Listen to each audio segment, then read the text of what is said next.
This is the Bars2Chains Podcast. Before we get into today's fun, I just want to talk about our beloved sponsors. First and foremost, Anchor. If you plan on starting your podcast, this is the app that you need to use. For these reasons and these reasons primarily, not only because there's a lot of other fun stuff on here, but for one, it's free.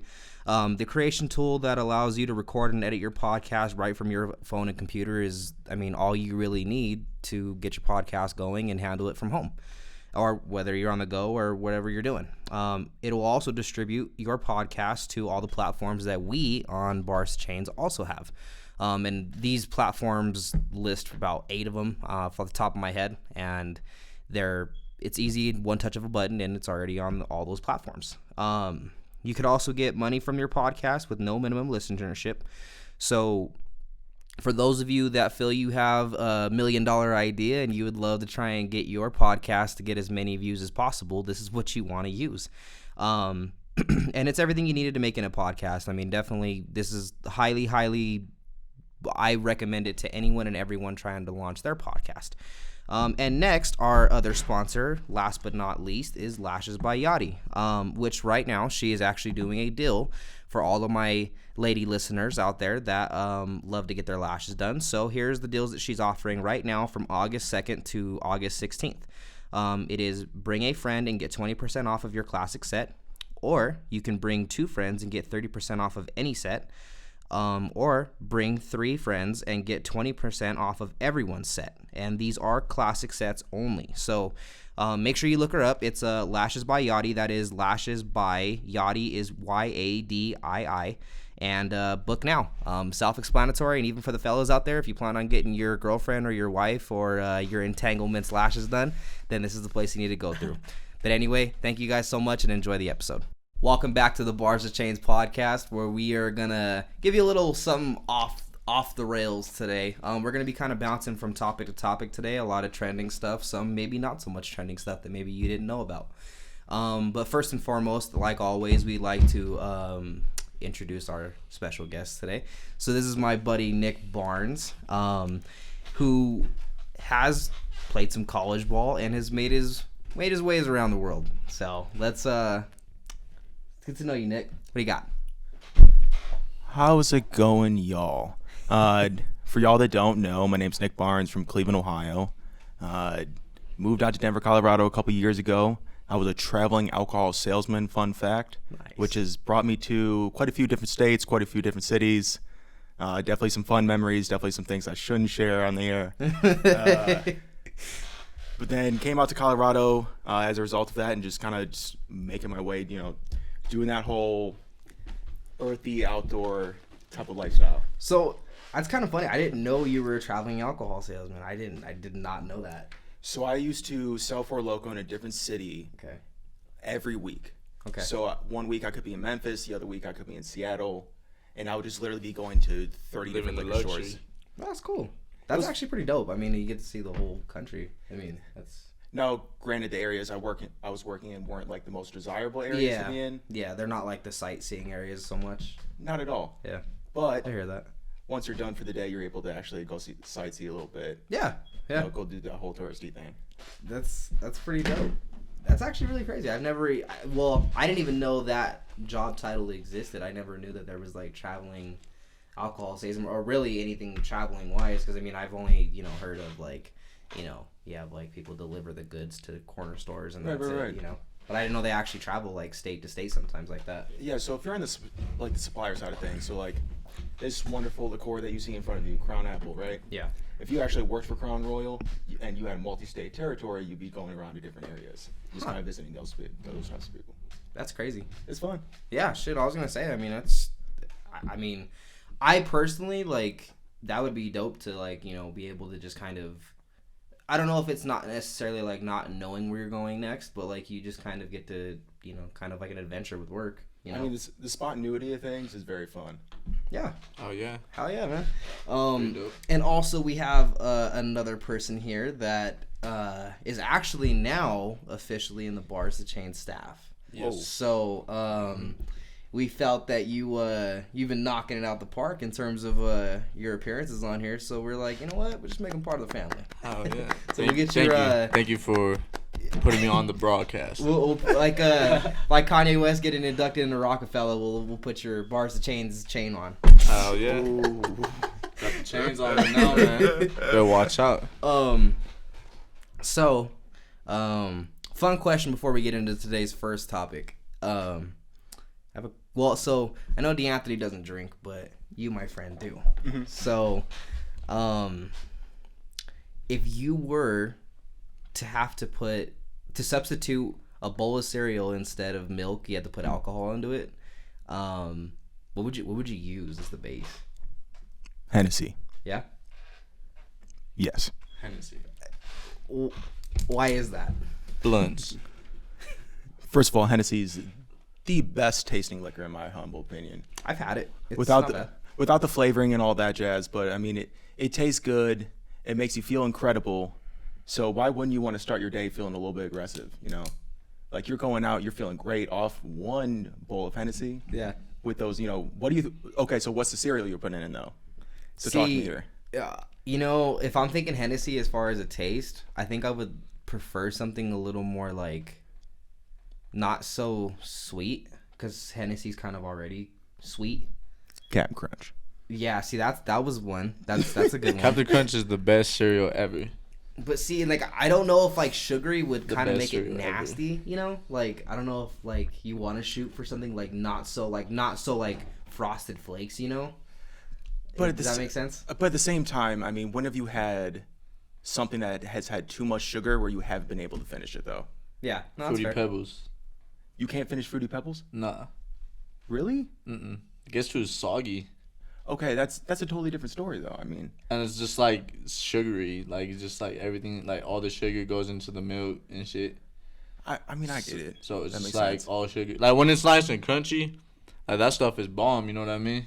How do you feel about Golden Grams? Oh, dude, that's like those are pretty that's fire. A slept-on cereal, bro. Yeah, like, that's pretty fire. No cap. That's my personal Today's favorite. podcast, we're gonna Brought be to you by talking about cereal. shit. We're gonna talk about all the cereal in the world. Psycho. So a funny thing over the weekend, and it's not even funny actually. I mean, the backlash that's been getting out of it is really like kind of odd, and I don't really. I mean, I get it. It's because people tend to get upset by edgy music, but this one particular topic over this weekend has been making its ways around the world. It's making people feel a certain way. So this new track, WAP, by Cardi B and Meg Thee Stallion. And what does that stand? What does it stand for? I think we all know what it stands for. All right. Like geez. So all right. So we're gonna kind of get into our own reasoning on why we dislike or like the track, and even further break down its core element. So, I'm not gonna hate on it. Okay. But I just think it's a really bad song. I'm not hating on it because of what they're rapping about. I just think it's a really bad song. Like, it wasn't catchy. No, it wasn't catchy to me. Like, I didn't like some of Cardi B's and Megan Thee Stallion stuff was catchy, but like I just feel like it's not really a hit, like a big hit, you know what I mean? Yeah. I don't think it could go viral, but it's going viral because everyone's giving all the controversy of it about whether women should be talking about those things or not, their role model and all that. Like, I get that. Yeah.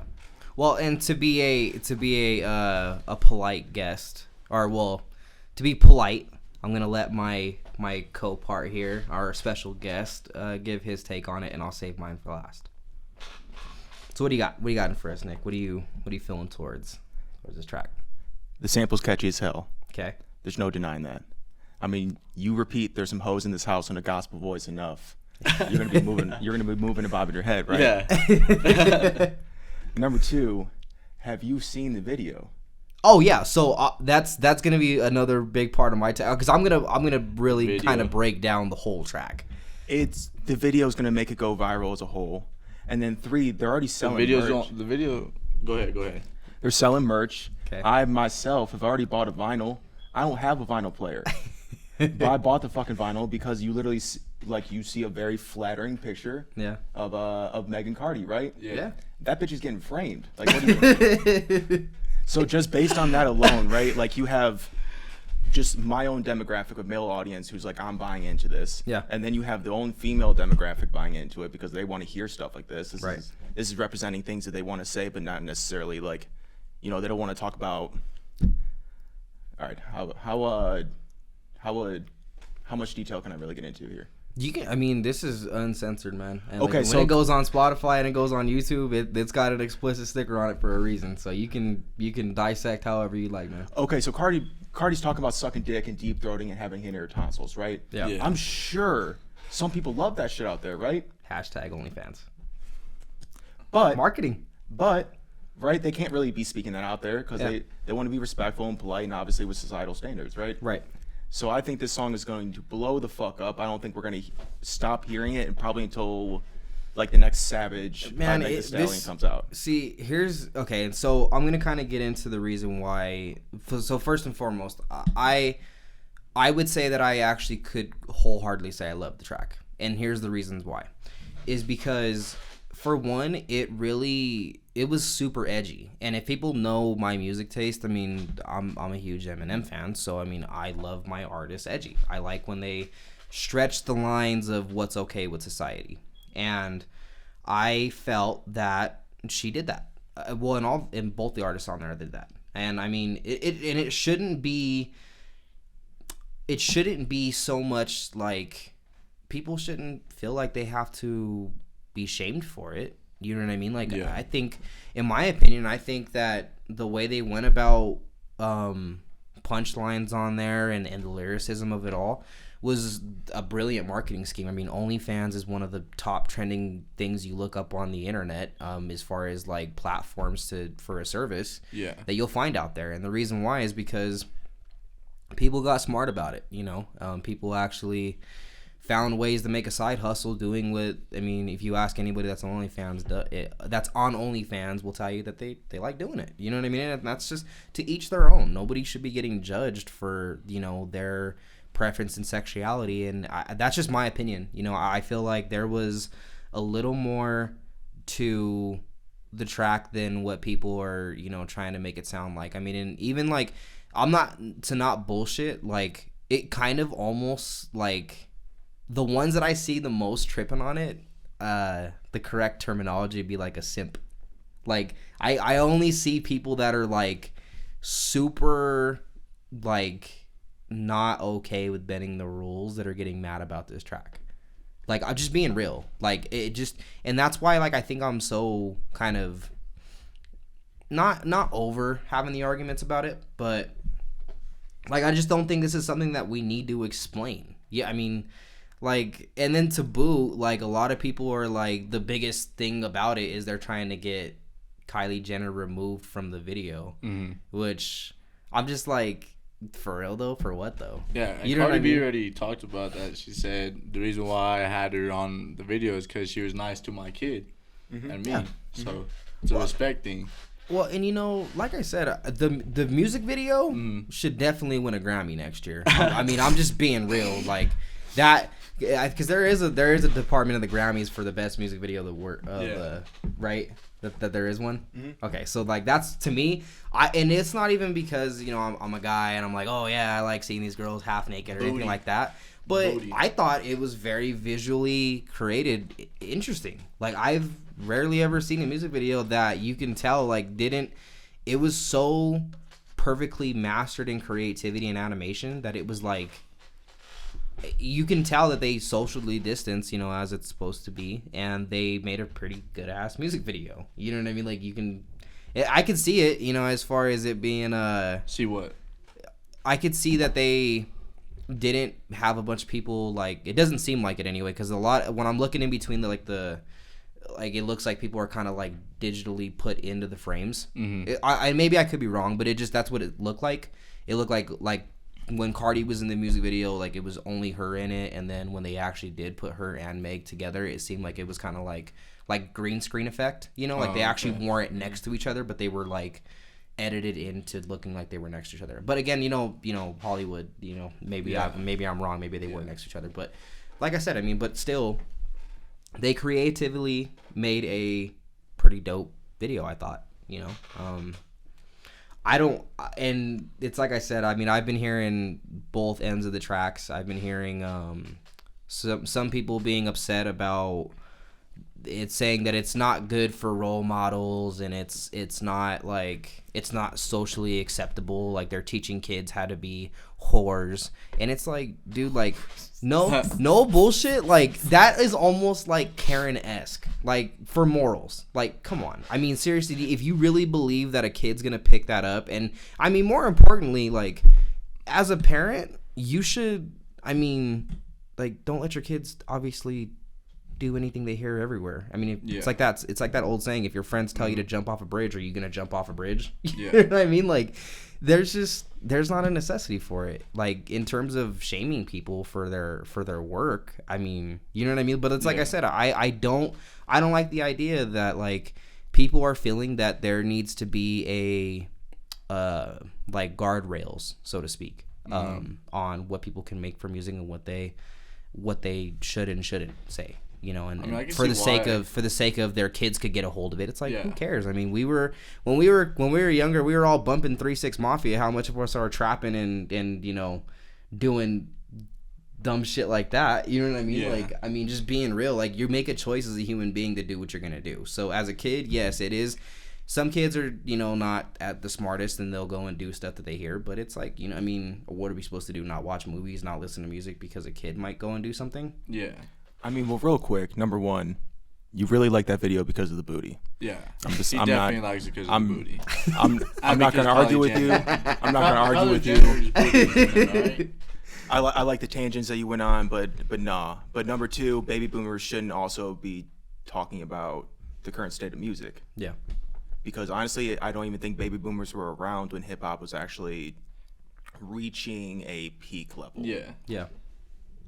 No, you're right. And, you know, honestly, like, and that's really what I've been seeing a lot lately is there are a large majority of people that are upset about the track that really shouldn't be saying a whole lot about. But all Cardi's and Megan's says shit like that. Well, and you know, honestly, like, it's like, have you listened to their music? Yeah, like, I all mean, their like, songs seriously, like, I mean, yeah, shit about that's what I'm saying, sex like, and all that. Right, but it's like that's the state of hip hop. Yeah, like it's been that way for. It's always been a long time. I think just, you know what I mean? Like, since people were doing heads pins on cardboard boxes, like this is not anything new. I mean, this is all the way back to the early '90s when gangster rap was starting to hit its wave. I mean, Lil Kim helped pave the way for that. Yeah. Same with Trina, and then Missy Elliott, and you know, all of them. Yeah. Well, and so the comparable track that I actually was just listening to in the car on the way up here was, are you? So you guys are Ludacris fans, right? For the most part. I haven't listened to him in a minute, but did you listen to Battle of the Sexes album? Yeah. I mean, in high school. Yeah. So that's how long that was. Yeah. But no, I get what you mean. But so have you ever heard the My Chick Bad remix? Yes. Yeah, it had like Trina, girls, right? Eve, and it had I can't remember who the other artist on it. Eve. Yeah. Shout out to Eve. Sorry for disrespecting you and leaving you out like that. Yeah, Eve is. That track reminded me a lot of this track because the one like females they're bar spitters along with the males. Yeah. I mean, in that I like when I get to see this happen because hip hop kind of got a little too misogynistic for a little bit there, where a lot of the male artists were only really getting some of the limelight, and there were some heat seekers coming from females that didn't hit head waves because it didn't feature them singing, or you know, it wasn't like a seductive music video or anything like that, and they were just like, hey, you know what, I'm gonna spit a hot 16 in front of this mic, and maybe the music video wasn't that great or whatever, but it still should have been represented well, but it didn't, because you know, I'm sure they were listening to whatever else was popping by some other artist, you know. I mean, it also wasn't the image. Like, record labels can sell sexuality easier than someone who can actually spit something introspectively. Right. It's just easier. Well, and to go further into it, because the rabbit hole of sexualized music it hits people differently. I personally, like, for example, the stuff that I listen to, it's kind of funny because it's like I get a lot of Karens that if I'm bumping the music that I play in my car and I have it blasting, I'll get some dirty looks and stuff like that, but on the other note, it's like some people like it. I personally don't have a filter when it comes to my music. I mean, I'm just no bullshit. I mean, like anybody that's a real rap head doesn't have a filter, and it's like not something anyone should be like overly upset about. You know what I mean? Like, you shouldn't be like adding Cardi or adding Meg Thee Stallion on Twitter being like, oh, my 5-year-old listened to this because it was on the radio and now she wants to make an OnlyFans. Like, it's music. Bro. It's not music for the 5-year-old. It's music. Yeah. It's music there's a parental advisory sticker on it. It says explicit there's for a whole ass thing on the bottom right corner of the anything you look up, and even so much easier on Spotify now, where you can even just censor the music that's on there available to your kid. Like, I mean, if you're letting your kid get a hold of it, that's not the artist's fault. That's your fault. Yeah, my sisters don't listen to Cardi B or Megan. Like, they don't know any of that stuff because they're too little. Right. I mean, it's like the principle of this. Like, I personally don't believe there's a bad dog out there. I believe they're bad dog owners, right? Mm-hmm. Right. Yeah, exactly. I agree. Same thing with parents and kids, man. Like, kids are sometimes little knuckleheads, but like a badass kid usually leads to like a badass parent. Yeah. Right. Or somewhere around that line, like there was a role model that was bad that taught them those ways. Facts. Yeah, and that's kind of the thing, is that there's just too many people get offended by way too little. Like, there's a time and there's a place to get offended by something, and it's not a music video where, I mean, it was a good music video, so I'm not gonna know it's a good music video. Well, I mean, don't be surprised if the Grammys roll in, or even the what was another one of those big awards that's AMAs. BET. I mean, that's gonna get a bunch of awards, so it's like, this isn't gonna be the last time we hear about this track. Even for the summer, it's gonna be still relevant by the winter. Facts. So kind of move around topics a little bit. So actually, fun fact. So myself, D'Anthony, and Nick all play in the same flag football team, which we just got a fat dub yesterday. How do you guys feel? And this is something that we have talked about previously. But now that for football, there has been a feeling towards football coming back, and there have been athletes that have already expressed that they're sitting out this season. Some big names and some not so much big names.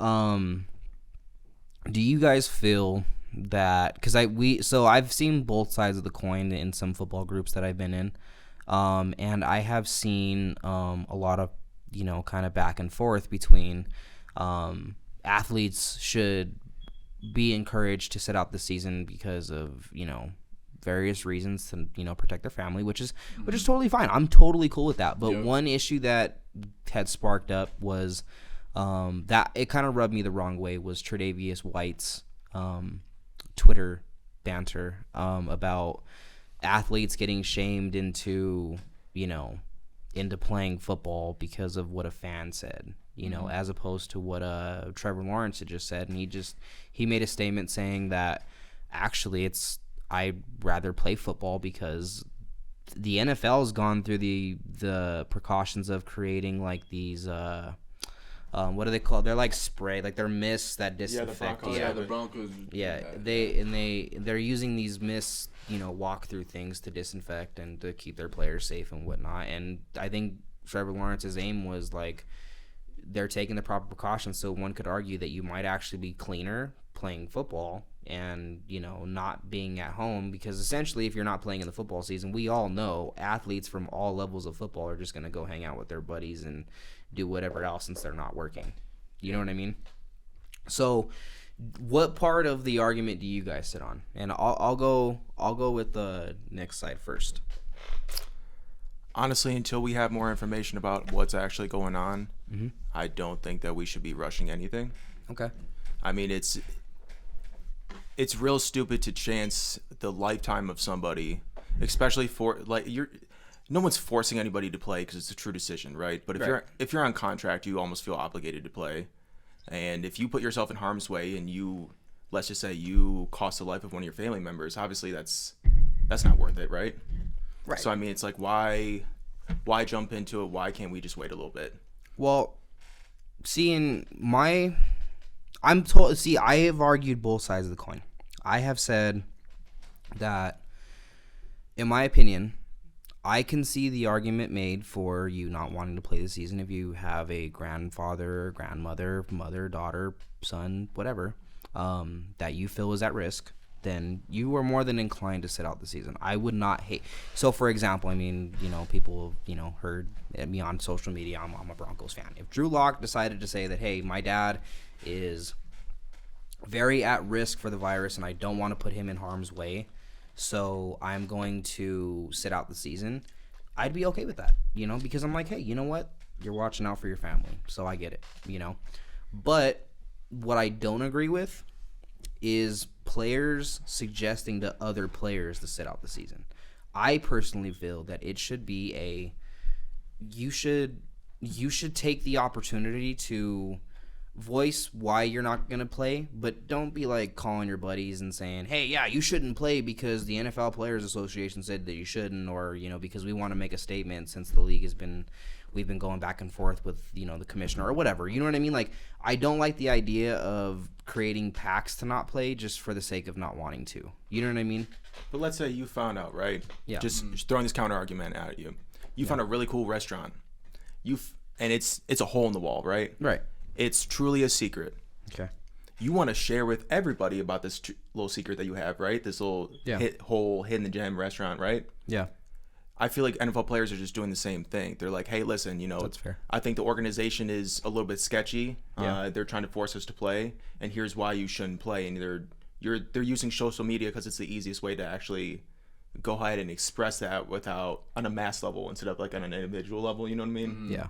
Well, and I don't want to get my words twisted up so much to say that like, oh, I'm saying that players should have to play if they don't have an opinion, Yeah. But I feel like if player A decides he doesn't want to play, he should not be influencing players B through Z to make the same choice he did, in terms of like, let's say player B wanted to play, but now because of what player A said, saying that they shouldn't play because of reasons that maybe not even regarding the virus itself, you're kind of putting a damage into the same team that you're playing on, or maybe an opposing team, because of the way you feel that you are, like you're creating a narrative of not wanting to play for the sake of just, wanting nobody. If I can't play because of my own reasons, I don't want anybody else to play, because that could be the rookie below you that you decided to sit out this season.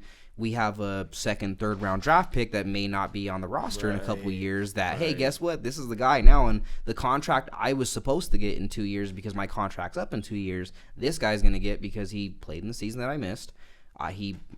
You don't know what happens. I mean, some guy might be under you, and I mean, for my team's example, let's say Cortland Sutton didn't want to play. We have that kid Henderson out of Florida that decides to play. He balls out and has a record-setting year for rookies, and I think we drafted him in like the 7th round or something like that. And he goes off and he essentially takes Cortland's money because you're going to pay the guy that's playing right now. And honestly, you're going to make you have to pay a 7th round draft pick a lot less than you have to pay your franchise star receiver. Does that make sense? Oh, hands like, down. And I'm not, like I said, I am totally like, right now I play sports and I do my own thing, I mean, just being real. Because I feel a way about the virus, and that's to my own opinion, but some people view it differently, and that's okay. But it's like, it's kind of one of those things where it's like, and it's hard to word it because it's like you don't want to come off as you're throwing caution to the wind, but I genuinely feel that if you fear the virus, that is your opinion. That you are inclined to feel however you feel about it. But if you genuinely want to, if your friend doesn't feel that same way, you shouldn't try to shame them into feeling that way. You know what I mean? Like, and but because I think when this thing first started, I'm not gonna lie. Back in March, I was very much so like, I don't even want to go to the Walmarts. I don't want to go anywhere. Like anywhere that I could even remotely get exposed to. I mean, people that follow me on social media, I was doing like prison workouts at home. I didn't even want to go to the gyms, even if they were going to open. I was like, yep, I'm just going to get a treadmill. I'm going to get a weight set. I'll do my workouts at home because I'm not even going to risk potentially getting this virus. Now, and it's not even to say that I'm doing it now, as far as risking to get the virus, but I've done my own research on it, and I've looked into, people having it. I've even had people like family members get the virus, and I know it is very real, and it is something that you should not just it's a myth, or put the false advertisement out that it's not even real and the government's trying to control us because they just want us to stay at home all day. Like, I mean, I've seen people be like, hey, honestly, like who in the hell would make up a virus to cripple the world's economy for the sake of doing it? You know what I mean? The same people who believe every other conspiracy theory, starting from Obama's birthplace to the sky. Literally, don't even get me started. If you want to rant about that, we can rant about that, but that's not a good idea. Yeah, but that's like I said. But people be mad. But from a professional athlete standpoint to even the basic average Joe, like do your own research and feel the way that you want to feel about it. You know what I mean? Don't let the media sway you into feeling a way that you should feel about it or you feel obligated to, because that, as human beings, makes us more evolved when we do our own research and we come up with a cognitive analysis ourselves, rather than hearing what CNN has to say about it or hearing what my buddy has to say about it, because those are two different platforms. You know what I mean? Like you need to create your own understanding of it. So to kind of get back into what we normally do here, so my buddy here has a firm belief that he's got a feeling about the man James Harden that I feel needs to be a little exercised, and actually both of you guys feel a way about James Harden that I feel that we should hear. So what's your guys' we did hear D'Anthony's take on the Rockets before in the last episode, but I mean, to kind of further break down, do you feel that James Harden is gonna shock some people when the playoffs start? And he's not gonna do what he's done in years prior, and he's not been able to make it to the promised land. He's leading in the NBA, scoring. Yeah. He is leading in the NBA scoring. Him and Giannis are the finalists for the MVP race. Yeah. Him and Giannis now. So who do you think is going to win it, though? And I honestly think Harden is, because Harden's leading the league in the NBA scoring. Yeah. And you take him out of that team in the Rockets, they're not going to win any of those games. Because he's over here dropping 50 points, 40 points. Not saying Giannis ain't doing that either, but Giannis could sit out and the Bucks will still get that dub. Very true. But it's not going to be as easy without Giannis. I'm not saying Giannis isn't a good player, because he is a good player. Don't tell Joe that. Huh? Don't tell Joe that. Well, Joe's not here right now. So if you're watching this, Joe, Giannis is overrated, okay? I'm gonna say it. But so Nick, you're actually a huge basketball fan too. So yes, what? Yes, sir. To kind of give a little short summary, who do you like as a sleeper for the playoffs? It doesn't matter who a sleeper is. Lakers are winning. Okay, so you're pretty much your evaluation of the playoffs right now is that the Lakers is essentially Thanos with the Infinity Gauntlet, and it doesn't matter what you do, he's still gonna whoop your ass, pretty much, right? If LeBron and AD are on a team, they're going to win out every year. I think they're two perennial superstars. LeBron being, wait for it, the greatest player to ever play basketball. over Jordan, number one for sure. Oh man, I don't know I'm putting that on the table. Here it goes. I'm putting that on the table go. right here. You need to relax there, bud. LeBron knows how to win. AD knows how to play to win. Kobe. Literally, LeBron's teaching AD how to win championships. Tell me Yeah, they're not going to win every year. Yeah, because he wanted to do that with Kyrie. He even said he has the keys for Kyrie, and Kyrie bounced. Because Kyrie wanted to not be taught, but almost teach himself in a way. He wanted to be the teacher. He wanted to be the artist. Yeah. Which I get it. It's cool. But at the same time, Look at him. the Lakers are still going to win the championship regardless. Relax. I love the Rockets. I think Harden's the dude.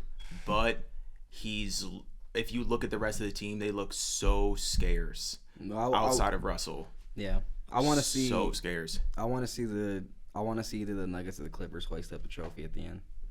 Both franchises. I mean, if I'm correct, I don't believe the Clippers have finals, right?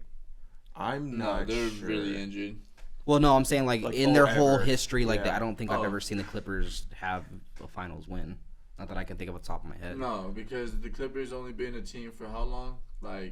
No, they've been around for a while. I mean, they're not like an expansion new team like the Pelicans or like the Brooklyn Nets or nothing. And even the Brooklyn Nets or the New Jersey Nets. For some reason, I feel like they moved from Buffalo. I'm not particularly sure. Don't quote me on it, but. So yeah, you got go ahead and kind of spiel on the NBA real quick. I'll do some research real fast and I'll give it a good old look-see. Rockets don't have a team. AD's going to body PJ Tucker. It's not even going to be a fair competition. I mean, yeah, but how do you stop? Okay, look at the Warriors. Okay. How do they beat teams? Shooting threes, right? The Warriors beat teams, and trust me, because I'm a Cavs fan, I've watched it for a number of years. The Warriors beat teams by going on huge runs in the first part of the first quarter and the third quarter, and then they just coasted the entire time. Yeah. But if you know how to play to win, it's like in football or any other sport, you can manage the clock and you can really just kind of take control over the game.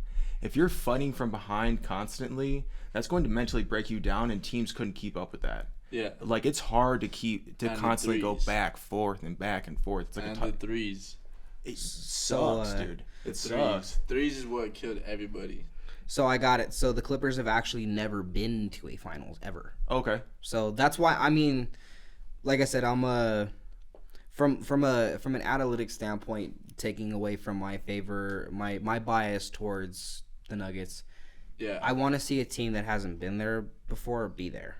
You know what I mean? Because I'm one of those guys where for the NBA, it is very much so more entertainment to me than it is like football, where I'm like oh my God, who could win it? You know what I mean? Like, I like to see different matchups. A lot like baseball. You know what I mean? Like people were like thrilled when they saw the Cubs, and most people weren't even Cubs fans. I need my you know Dodgers to win it. And then but like I said, I want to see something unique. You know what I mean? And the Nuggets haven't ever won a finals either. You know what I mean? And it's kind of almost one of those deals where you just you see something you don't always see. Yeah. You know? Because I mean, I'm a lot like you. If I were to put $1 million on in Vegas, I'm putting it on the Lakers. Yeah, of I mean, course. easily. I mean, that's just kind of like a shoe-in. I think, there's just a lot of reasons why it would be neat to see the Lakers win a finals, but to be fair, I have seen the Lakers win a finals a lot of times. Yeah. I mean, I want to see somebody because you just see the raw emotion more. You know what I mean? Like, because if LeBron goes, he's been there. You know what I mean? And maybe even with Kawhi, he's been there. You know what I mean? But it's like, You don't think it'll be any you different? see, there's a big difference between I think it'll be Lakers fans at a finals rather than Clippers fans at a finals. Because I guarantee you're going to see Clippers fans that are on the edge of their seat. Like, oh my God, we could not go back, and this will be the only times we're in the finals. And from a fan standpoint, you know what I mean? How many true Clippers fans are there, though? Yeah. I'm sorry to jump in, but who the hell is actually Some a of them Clippers are fan? probably Okay, well, what about the Nuggets? They're though? real Lakers fans. Yeah. The Nuggets? Yeah. The Nuggets don't have a perennial superstar to actually have them win. That's my opinion on it. I think they're too much of a team. It's almost like the current state of the Spurs. Like, the Spurs are pretty good in my opinion. I think they have some good building blocks there, but it's like they have some good players that are going to get some points and get some dubs, and that's pretty much it. Well, I mean, here soon. I mean, once LeBron leaves, I feel like that team that's going to be in the finals, every team LeBron's been on the last got 10 years. It's gonna be Dallas, dog. MPJ. Luka's gonna be the next wave of the dude that's in the finals for Y'all the didn't next see what Murray did? 10, 15 You years. didn't see what Murray just did? You don't think we got any superstars? He's not, yeah, bro. He's not a superstar. Murray's He's not a superstar. He's not a superstar. Murray's not a superstar. No, not at all. Murray is better than half the point guards in the NBA. I want you to name 10 players in the NBA off the top of your head right now, and if Jamal Murray pops into your head, you're full of shit. About what? About what? Just literally Did you not see what he just the did top 10 players in the NBA right now. He came back and got a double-double. Okay, that's fantastic. And he hit the game-winning shot, and that's what we need. And that's what the Nuggets need is someone to be besides Jokic, because Jokic is a center. He gets tired. Okay. And we do need a point. We do need a guard to do something like that, and that's Murray. That's why we gave him that contract. Yo, I'm not have faith in him. I'm not discounting the fact that Murray can do it, but I also think that it's like a TJ Warren situation, right? Mm-hmm. TJ Warren's balling out right now, but I don't think TJ Warren's I'm not trying to sign him next season. You know what I mean? Yeah. It's like a backup in NFL coming in, balling out for 4 games, and then getting a fat contract and not doing anything with it. Yeah. It's like you only saw him for 4 games. You know what I mean? Score like back-to-back 50 points or something like that. Yeah, and he's shooting the lights out. He's literally playing out of his mind. Like, there's a clip of him passing the ball off LeBron's back, if I remember correctly. Like, off at inbounds, man. Like, some street ball stuff. Like, that. You don't see that in the NBA, and he's doing it right now. Great timing for this conversation, because now when this episode airs, it'll probably be like on Sunday sometime next week or Monday or whatever day we get it out. We will actually have already known the outcome of today's game, which is the Nuggets and the Lakers. So, do you feel that the Nuggets are beating them today? I bet you the Nuggets will beat them. Yeah, because they're resting LeBron and AD. They're giving him minimal time for the playoffs. They're not resting him. Bro, they're giving him the preseason minutes right now. Yeah. Because they know that playoff LeBron Load management is coming. Yeah. 0 dark 30 in the bubble is gonna come. But to kind of reel back at the done. That's done. LeBron's Jordan winning. argument. Jordan didn't take load management. That's all fine and dandy, but Jordan also went. Jordan took his ball and ran and went to baseball and played for a little bit. He did it for Space Jam, all right? He did it for Space Jam. He had to get that money. We wouldn't have Space Jam without MLB Jordan. Listen, Kobe. Listen, Kobe. All right, it's my argument every time. Kobe. Cool, fantastic, right? Oh shit! But LeBron's been doing this since he was Cleveland 18. fans. Yeah. Cleveland right? fans. 18. He's been literally carrying everything, and he's about to do Space Jam. You want me to make you even more Space mad, Jam Nick? Actually, my list of GOATs goes Jordan, Kobe, and then LeBron. Okay, so you can't even. I consider Kobe as a GOAT, right? Okay. But he's Jordan 2.0, so like you can't put him number 2. Like you can put him 1B, sure, if you love Kobe, but like that's not a true 2. If he won 7 rings, would he be better than Jordan though? Yeah. Argument. Yeah, I mean, that argument is bullshit because you can even say based on that, Bill Russell's the best player to ever play, and Bill Russell was a great player. Don't get me wrong, like top 3 center, statistically an animal, but it's like he's not better than Kareem. Yeah, that's fair. Yeah. It's LeBron, Kareem, Jordan. Whoa. He, Kareem? that's tough. Bro, you ask any old head basketball fan about who was he is right about that. Yeah, he is right about that. I've had conversations with some gentlemen that watched Kareem play, and they're like, Kareem won 0 rings. Different animal. You guys should have him in your conversation. 0. I can't remember. I actually don't even know if Kareem won any rings. Do you know if Kareem won any rings? Go ahead and keep talking, and I'll give it the old look up. But regardless, so based on that argument, right, like about the rings thing and how Jordan's got more rings than LeBron, that's all fine and dandy. But guess what? Like LeBron's still doing more than Jordan and putting up comparable stats for more seasons. He's top 3 in the scoring. Top 3 scoring. I think something like that. Did you see Melo just leapfrog Paul Pierce in top 15 scoring? Mm-hmm. Who's Paul Pierce? The truth. Who? The truth. Who? The truth. The lie? I love Paul Pierce, actually. I don't like what he did to the Cavaliers, but... I don't like Paul Pierce. Really? Nah. Why? He's just a hater. I mean, of course he's a hater, but he's still a good player. Did you hear that he said, that one time he, got carried off of the court? He shit himself. Yeah. He said because he had his... Cramps. Yeah. It was cramps, but he shit himself. Yeah. Cool. Paul George, I question him as a human being sometimes. But I think his basketball game is fantastic. Oh, yeah. There's also there's somebody else like that who... But he thinks he's better than Dwayne Wade.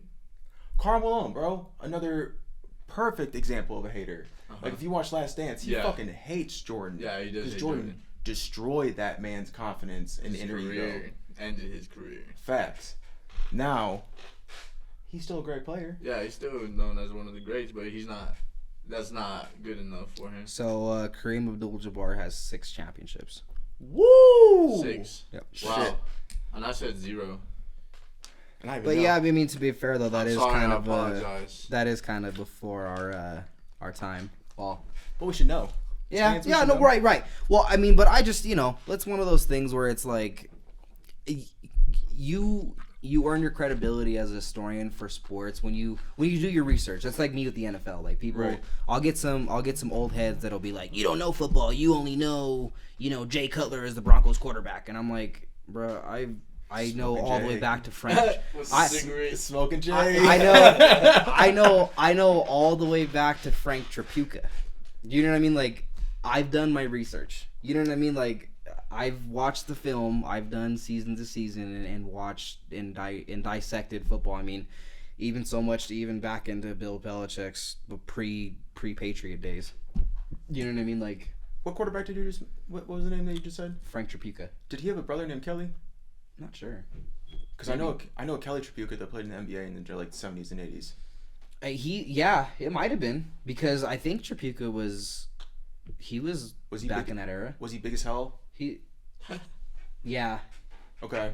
Yeah. Okay. Did he have a mustache? I know it's kind of strange, but his brother had a fantastic mustache. Oh, wow. See, like a lot of that highlight films like fuzzy. It's kind of like The Office. Does Stanley have a mustache? Oh my god, I love that so much. I don't know, dude. Honestly, like I'm trying to think of Frank Tripucca and like if he had a mustache. That's Kelly. Let me see. He was balling out for Notre Dame for the Hornets. No, Tripucca did not have a mustache. Damn. Did he look similar? Could that be brothers? This is Frank Tripucca actually right here. Damn, I'm maybe father then. Well, it's actually crazy. Funny story with the son. Swear to God. Is he? Yeah. They're related. Kelly Tripucca. Yeah, there it is. Holy shit. Wow. I didn't know that. Look at that. Wow. What team did Kelly play for? I know Pistons. I know the Hornets. Wow. You learned. Well, we learn shit when we're on the air. Pistons, Giants, Hornets, and I think he went overseas. Yeah, he went overseas and played one year. Huh. That's interesting. That's actually a really dope fun fact. That's crazy. I did not know Frank Tripucca had a brother that played in the NBA. Son. That was the father. Okay. Oh, I thought you said brother. My bad. I was like, I thought it was his brother at first, and I was just like, maybe it's the son, because that picture crazy. that you showed me looked old as hell. Cool. Right. That's dope as well. I mean, you have that generation. One made an impact in one sport, and the other one made an impact in a different one. I mean, look at Patrick Mahomes. His dad was a pitcher for the MLB, and then now he's like the highest paid athlete. Player. Yeah. I mean, is he the highest paid athlete of all time? Yeah. Like yearly earning salary? Is that, yeah. Yeah. Who? Patrick Mahomes. Oh yeah. I know. I thought it was Trout for a little bit. Yeah. So he didn't get the biggest like sum total contract of all time, but he got the highest yearly paid contract of all time. I think. Okay. So Trout's got that like baseball contract that's like pretty much like a decade at that point. Right. Close to. Right. Year.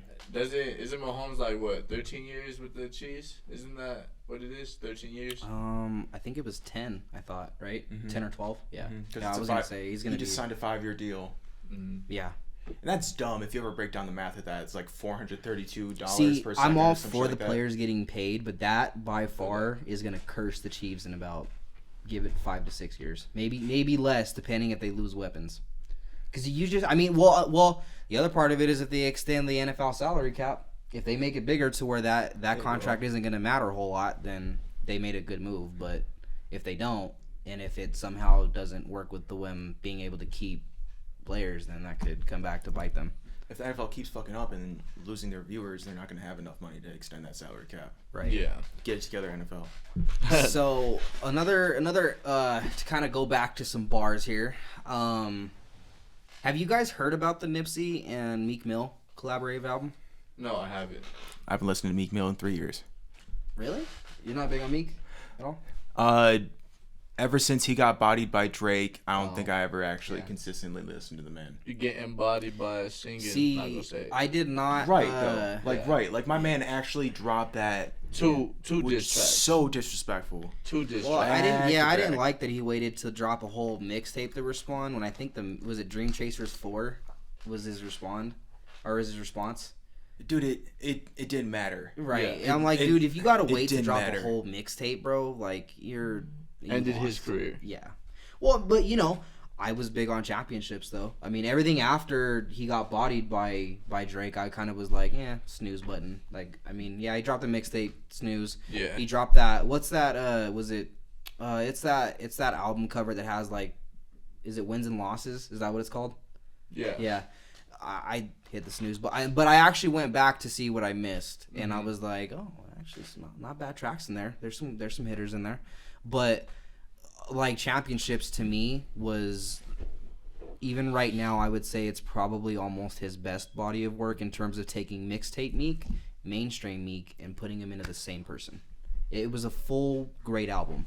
Now it's tough because I was big on Dream Chasers 1 through 3, and those are his probably highlights to fame. Yeah. But I would put Championships up there with it because it had a pretty good idea behind it. I mean, the intro by itself was probably my favorite track, and it wasn't like the mainstream hit on it. And I thought it was one of the hardest intros for a while that I've heard. You know what I mean? Like, he went off on that. But that's kind of the thing, though, is like, the reason why I'm excited to kind of veer back is I am super, super in the not knowing what the hell it is. I don't even know if it's real, but I'm pretty confident that it is because I've heard that it's coming out, it's almost done, and then that was when Meek Mill and Jay-Z had gotten that record label started, and then it kind of fizzled out, and then now it's starting to resurface again in terms of it's supposed to have a 2020 release date. But I think because I've seen all the posthumous Nipsey Hussle stuff, and honestly, I like it when it's Meek's track. I don't like it when he's on a feature because it just seems like they threw in whatever he said in the studio and just kind of put him on there, almost not necessarily for clout, but it's for clout. I mean, they did the same thing with XXX when he died. And they're still making posthumous music with it. Oh yeah. And it's literally just, and it's like, I get it. Like, you want to remember him, like, to his audience, he was really that person who was like speaking positivity into their lives and trying to improve their well-being, right?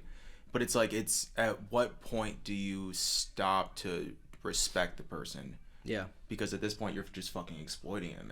You know? Yeah. Right.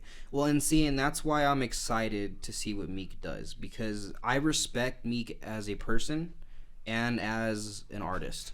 To think that he would actually do really great with the project.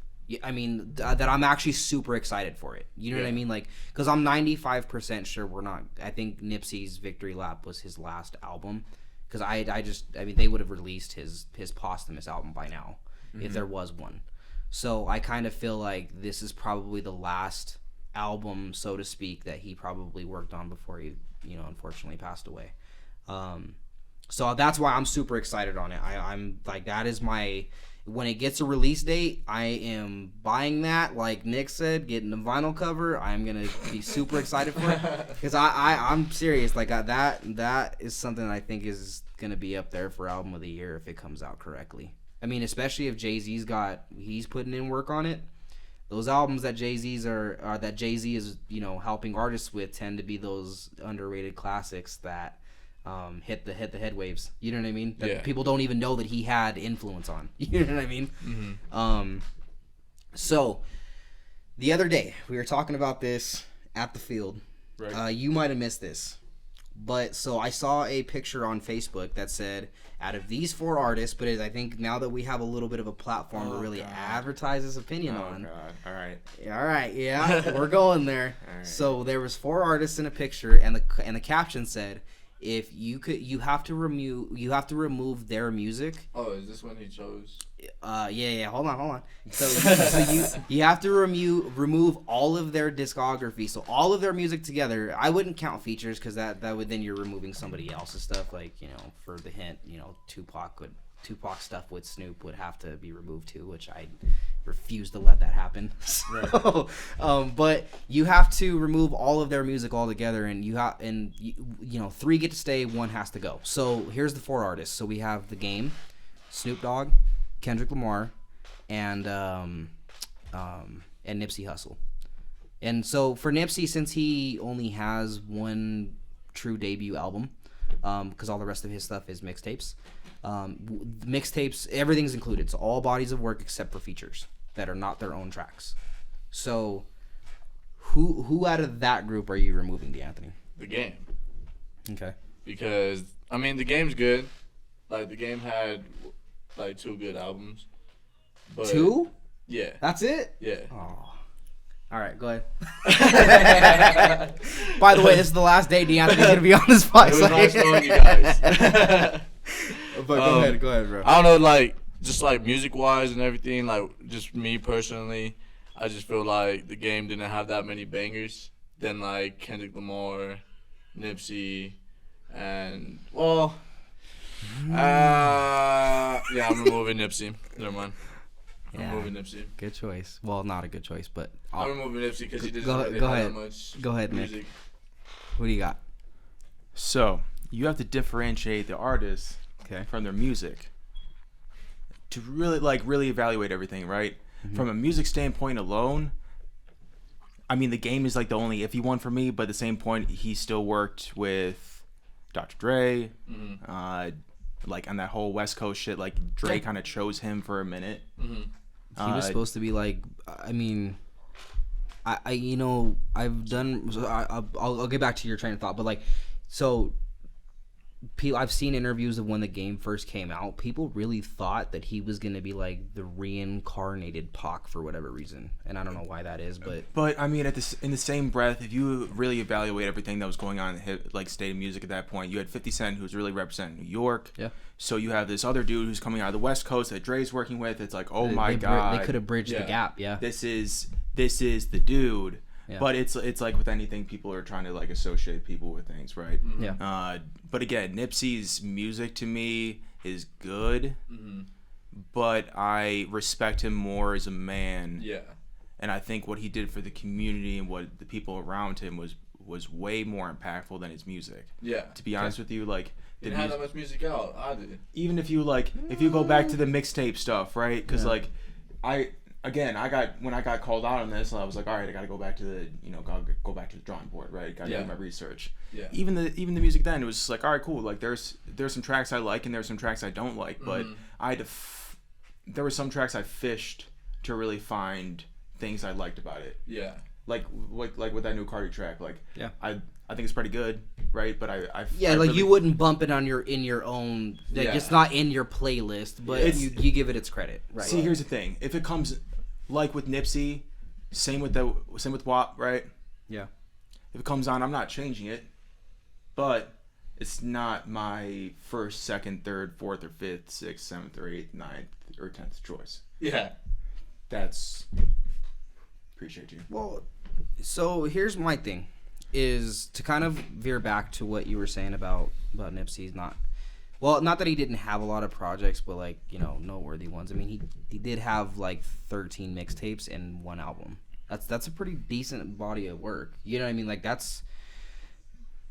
I mean? He's as far as, because it's tough with mixtapes, because mixtapes are a little different in terms of they seem to get done quicker than albums. You know what I mean? Look at Lil Wayne. If we're actually talking total projects, the dude probably has 50. You know what I mean? Yeah. But mixtapes are... In 3 years, he released 11 gigs of music. Yeah, I right. know. Sorry, Mom and Dad. I torrented all that music illegally. on LimeWire. Yes. Sorry, I gave our Wow, computer you're AIDS. going way Pretty back. much. We're going way back. But like during that period, like I remember when live mixtapes first like jumped up on the scene, like I downloaded everything I could find. Yeah. And it ended up being that much music. Dude, so like my first dream come true was when Jay-Z's music finally made it onto Spotify. That was like my, oh, thank God. You know, like, finally I don't have to get 2 different streaming platforms to be able to hear one of my favorite artists of all time. Now I'm waiting for Lil Wayne's mixtapes to make it. But the problem is, I mean, they can't make money off of them since those aren't his beats, some of them, you know? Yeah. So I'm just like, they only have one Birdman. mixtape on there, and it's kind of like, Birdman's an asshole. yeah. you're, Well, it's not. Well, it's okay. it's from like there's so many moving parts when you're putting mixtapes on streaming platforms because like you have to get the okay from record labels to actually like be okay with it being on streaming, even though that's your beat. He spit on it. You know what I mean? Like, so there's kind of like that, moving parts to it. But unfortunately, as sad as that sounds, now that I'm thinking about it, I genuinely feel we won't ever see the light of day of that happening until, unfortunately, he probably passes away when they'll okay it. And it sucks to say that because that's such like snake biting. I don't think so because even if you go on Spotify right now, you see one of my favorite artists, Gucci. Shout out. My man has all of his mixtapes on there. Like if you go back to it, it's like. But like, okay, so is it his Boogie beats Man though, or is it Gucci. stuff that he's spitting Yeah. over other people's beats? A mixture of both because Okay. there's definitely Yeah, some maybe there songs is that hope like then. Okay. I've definitely heard other people like rap Yeah. over. It's just again, it's probably a lot to do with the license. One that I've seen that has pretty much his whole mixtape catalog on there is Wiz Khalifa.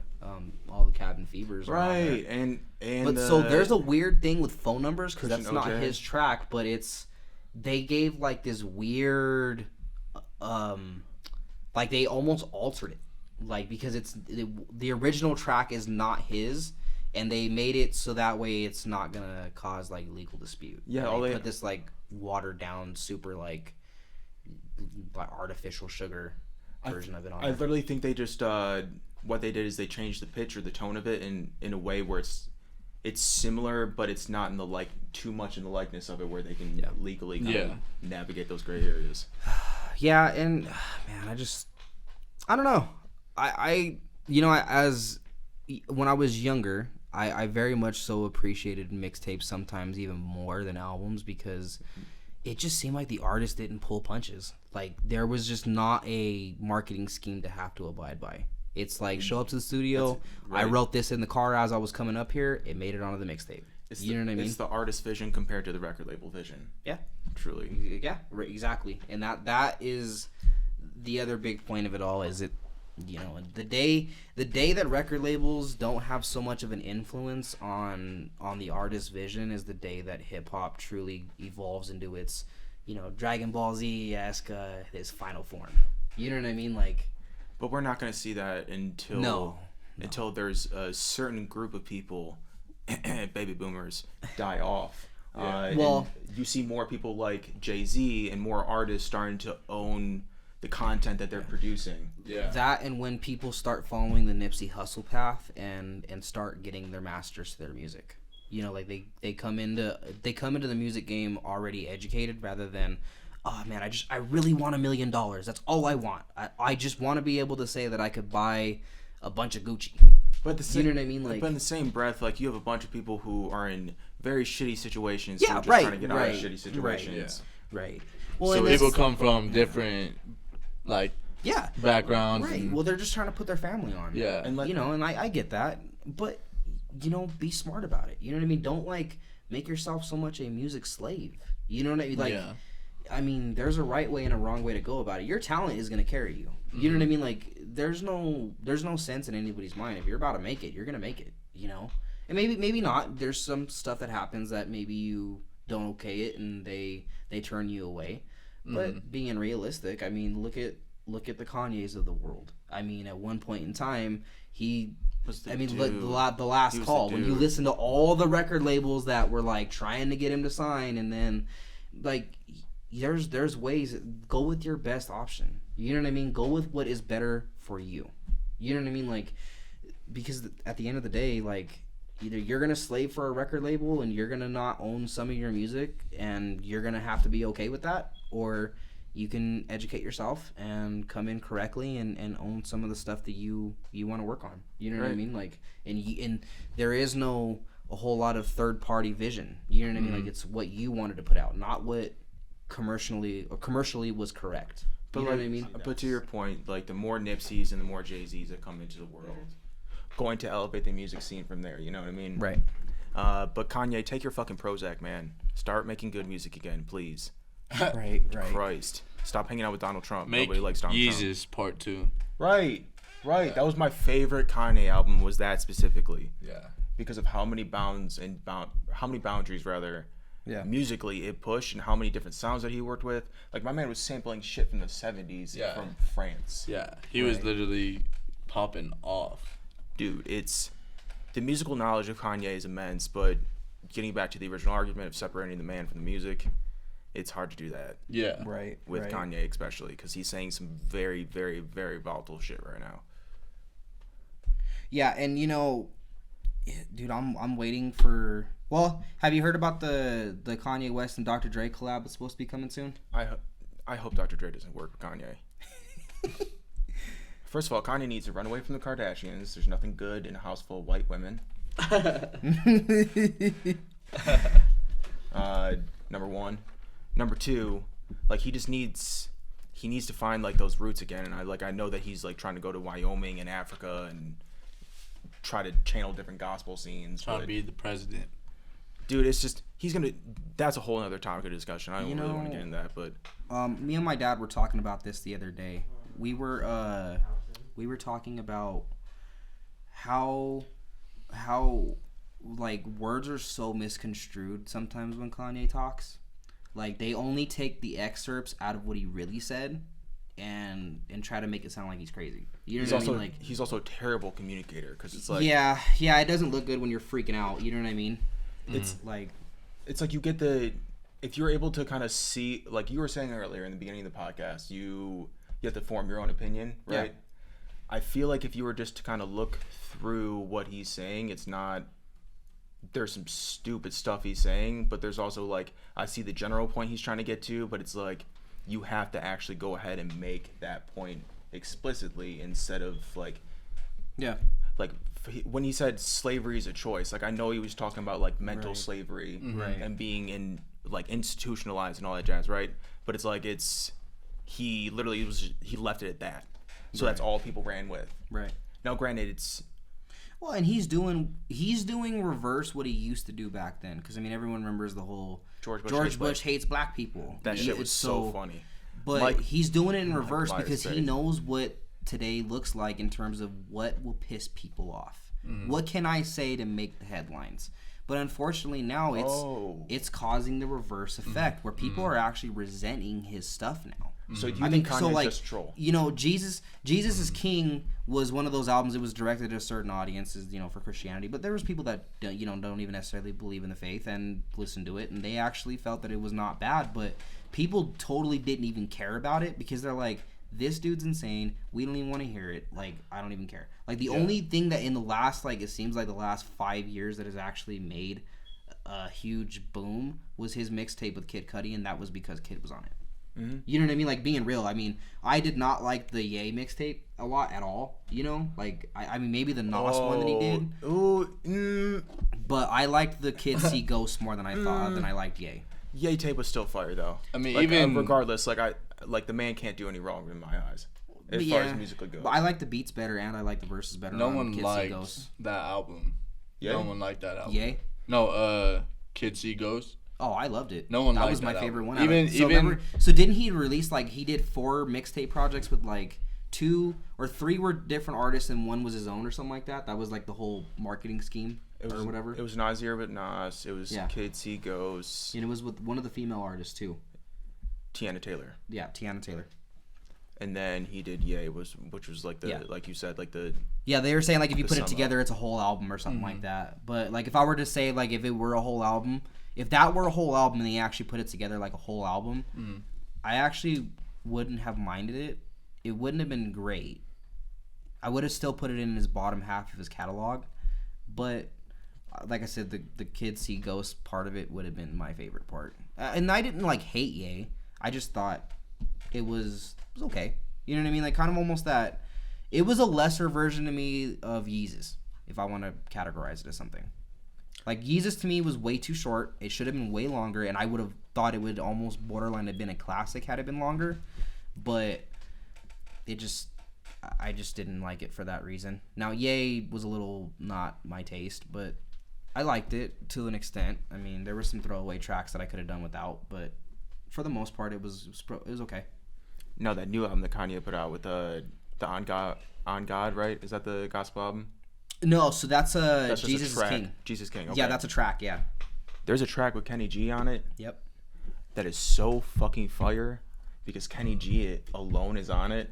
But that's a Kanye. Yeah. That's a Kanye thing because who the fucking hip hop would think to bring in a smooth jazz saxophone player who looks like a pedophile school teacher. Like no disrespect, Kenny, but like it's like who the fuck would think about that? Yeah. It's just the musical Kanye. It's the musical genius of Kanye. He's by far the most artistic producer of all time. Yeah. The way that he thinks of things that no one will ever dare try. You know what I mean? Like he goes deep into finding people. He doesn't just, hey, whoever's the top of the charts, I'm throwing you on this track. And sometimes he's done it, but for the most part, he tries to find people that aren't so popular. You know what I mean? And he puts them on a track, and it works. I mean, he puts out some of the greatest albums of hip hop. You know what I mean?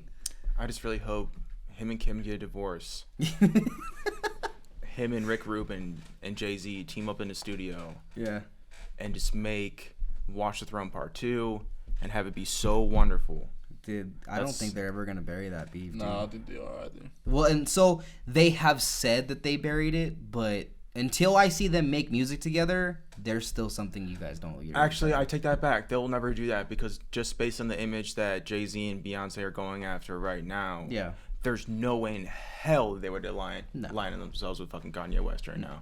Nope, not a chance. That's what kept Kanye saying was Jay-Z. Have you ever heard the story about because he's not around white people all the fucking time. Yeah, he's not around. Have you heard the story about the one time that Meek Mill got invited over to Jay-Z and Beyonce's house for dinner? No. Around the time when Drake and him were beefing. So they played back to back at a dinner, and he was sitting right there, dude. That's savage as shit. Well, but they didn't know, so they didn't realize it until the song was almost over, and then I think I had seen something where they're like, "Oh shoot!" Like trying to go to the next track. And I'm just like, you let man sit there and listen to that. I didn't know they that long. Yeah, bro, it's a crazy story, dude. It's a trip. That's why Drake's the GOAT. So like you can go to dinners and I'll still piss you off on your own turf. I mean, like he got Jay-Z to disrespect Meek Mill right at the dinner table with Blue Ivy. See, but Meek Mill was smart as hell because if he would have snapped back at Jay-Z, that's his whole career gone. Yeah. Why would you snap back at Jay-Z in that position? Because you get the dudes who are like, I'm a real dude. Yeah. I don't take this shit. You know how much Jay-Z is responsible for Meek Mill's comeback? Yes. Like, all of it. Like, no Jay-Z means Meek Mill retired that's after exactly why he didn't say nothing, because he knew what's up. Meek Mill wouldn't have gotten out of jail. And it wasn't like Jay-Z. Oh, shit. It wasn't like Jay-Z and... It wasn't like Jay-Z and Beyonce were trying to intentionally troll him. No, yeah. It was like oops. No, they meant to troll him. My bad. Like, Drake and Jay-Z are better friends than Meek Mill and Jay-Z. Right. So, last topic before we close out today. What are your guys' thoughts on Kendrick Lamar coming back? Kendrick Lamar? Excited, or is it kind of like... He needed to come back. He never left. He never left? My friend. My friend. Let me hear it. Come here. Right. Okay. Come in close. I'm here. All right. Look at what he's been doing with TDE. TDE? I don't watch TV. I don't think that's a good example to use. But I mean, him and the dude who runs TDE, I can't forget it. I forget his actual name. I know who you're talking about. Yeah. All found these West Coast artists really put them together with a production team that complemented their sounds, and it's allowing them to find their own voice in their like lane of hip hop. You know what I mean? Like, isn't SZA a part of TDE or was founded by TDE? Yeah. I mean, point blank and period. You know, like sometimes when you perfect example from sports, right? Yeah. You can't be a Jackie Moon. You have to coach from the sidelines. You can't be a player coach. Yeah. So I think that's what Kendrick Lamar was doing. Well, see, here's my problem.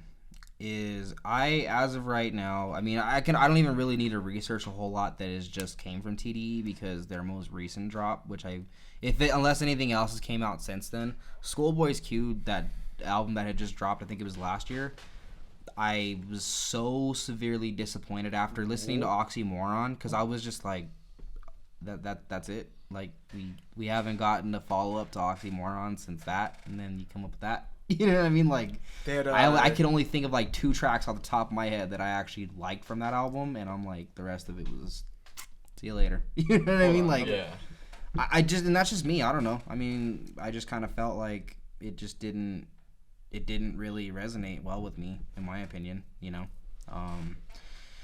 I mean, and I'm double checking to make sure I didn't miss any other albums, but if that was the last album, like... So Blank Face came out after Oxymoron and then Crash Talk.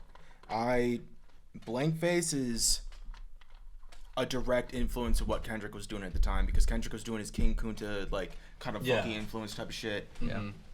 Blank Face has some of the funkiest fucking beats you'll ever hear. Yeah. And he has a song about pimping that literally, like, I'm listening to this, I'm like, this is the smoothest fucking song I've heard in a minute. And Schoolboy Q has the ability to do that, you know what I mean? Now, you know what will change my mind if they did? Huh. If they dropped Black Hippie 2. I would change my whole perspective on Top Dog being that upper elite label. Because, I mean, I wasn't really big on Revenge of the Dreamers, because I know that's kind of like there's that side of the fence and the other side of the fence of Dreamville, and then there's, you know, Top Dog, because they're kind of like West Coast versus East Coast. Not like hate so much, but like that's kind of like that, you know, idea.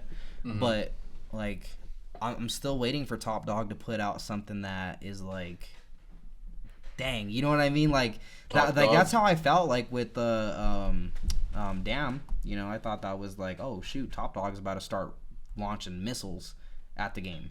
You know what I mean? Like they're gonna start popping off. And I was let down by Crash Talk, I felt. And some people feel differently towards it. It wasn't for me. I just couldn't really listen to it. I mean, it was one of those albums, I listened to it the first time, didn't like it, had to listen to it the second time to make sure I didn't, like, you know, while I was listening to it at work or something like that, I didn't miss something, or I didn't, like, you know, hear it correctly. Yeah. And I actually disliked it even more. So, like, I didn't like it. But the thing that up until I've recently heard that it's a real project, it's supposed to be coming out, being that Kendrick Lamar likes to be so, you know, classified information on his albums coming out. Prince-esque. You know, I kind of almost felt like I thought he was done. Yeah, I thought he was retiring. He's gonna go, you know, label man, and I'm gonna start putting out for artists rather than putting out my own music, you know. He's that big of an artist that he's never gonna actually fall off or not fall off. Oh, but yeah. Like, he puts out one more classic, you know dude. I mean? He could be up with the GOATs, and if he's not already, you know what I mean? Like, I think he's a GOAT. I mean, Drake's the GOAT. He's our generation. Yeah, don't get this man started with He's Drake. our generation's introspective rapper. But Drake is a fucking GOAT, though. Drake's the GOAT. I don't care what anybody says. Like, I don't care if you question it or not. Like, if you question my man's, like, how tough is he, or is he really talking about the things he's saying? But like, dude, talking how tough artists are is such a 2000 the 90s type thing. It's like, come on, who's really actually? No one's actually what they are. You know what I mean? Like, the people who are very few artists are actually about that life. You know what I mean? Like, and they're dead or in jail. So like, it's no one's actually real. Jeez. Right. Hit you with the reality check right there. It's facts. I mean, yeah, that's real. I mean, that's a real thing. It's unfortunately some people, even when they make it, decide to continue to pursue that life that's a fast life. Bobby Shmurda. You know, I mean, can't do both. Yeah, you can't. You can't. You really can't. Like, and that's the issue that. It'll be a 6ix9ine. It's. That's for another day, dog. That's for another day, bro. No. All right. Well, so. It's been great having you on here, Nick. I love today, man. I think we're gonna have to bring you back, bro, because you're actually the first artist that's actually got me to, or not artist, sorry, the first co-host that has actually gotten me to bring out some Crown, because I wanted to have some fun today. I smoke. Hey, you know what? I got a video of you drinking. Don't even start, dog. Whoa. Yeah. Whoa, you can't be sharing that. Yeah. Bro. You gotta put that one. Bro, you don't know who's watching. You don't know who's watching. Let me expose you real quick. Listen, man, I got some photos of you that we took. All right, so real quick, we all play in this football team, right? My man, we're all taking this group photo. Josiah's built like Megan Thee Stallion and Cardi B. Let's just say my man was looking like he was trying to show off his new Fashion Nova pants. That's all I'm gonna say. Let's just say it looked like he got a BB That's all I'm out. gonna say. He got a BB out, all right? Oh my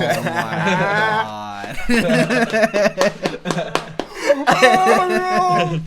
All right, y'all. So it's been fun today, guys. I love when we bring fun guests on and when we have these good discussions. I hope today was a little bit of everything. So going forward, just to kind of give you guys a hint at what's to come, we're actually getting ready to do some interviews here soon.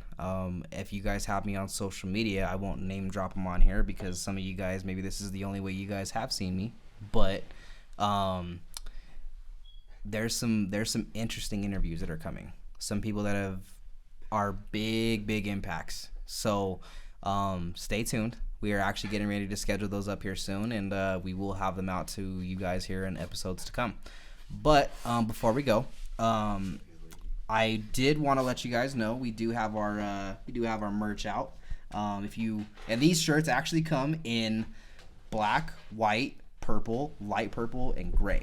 Woo! And actually, for all my female listeners out there as well, because we love y'all just as much as we love the males, even sometimes a little more than the males, because y'all like to have open arguments with me, and I love it. So, y'all 12%. We have our female shirts as well. They come in all of those colors. The only bonus color that we have is pink.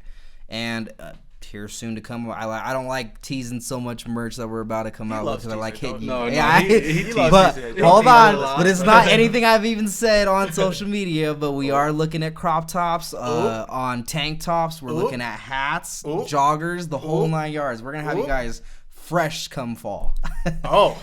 So we will keep you guys in tune on that. If you guys have us on social media, follow us there. You guys can follow us at Bars2Chains, Bars2Chains Podcast. Either one works.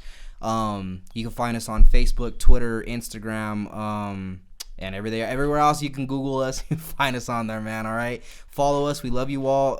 Follow our streaming platforms, YouTube, the whole 9 yards. We have it all here for you. We love you guys. We hope this reaches to you guys in safe and in health, guys. And if you guys ever need anything to vent, like we've said on previous episodes, just from a person standpoint, we're always there for you guys. You guys are there for us and always share our content, so we love you guys just as much. And if you need to message us at 2 a.m. because you guys want to get some advice or something like that, feel free. Yeah, he's up playing COD. Sometimes I'm asleep, but I'll wake up and go answer your message. Thank you guys so much, guys, and we love you all, and have a great rest of your guys' week.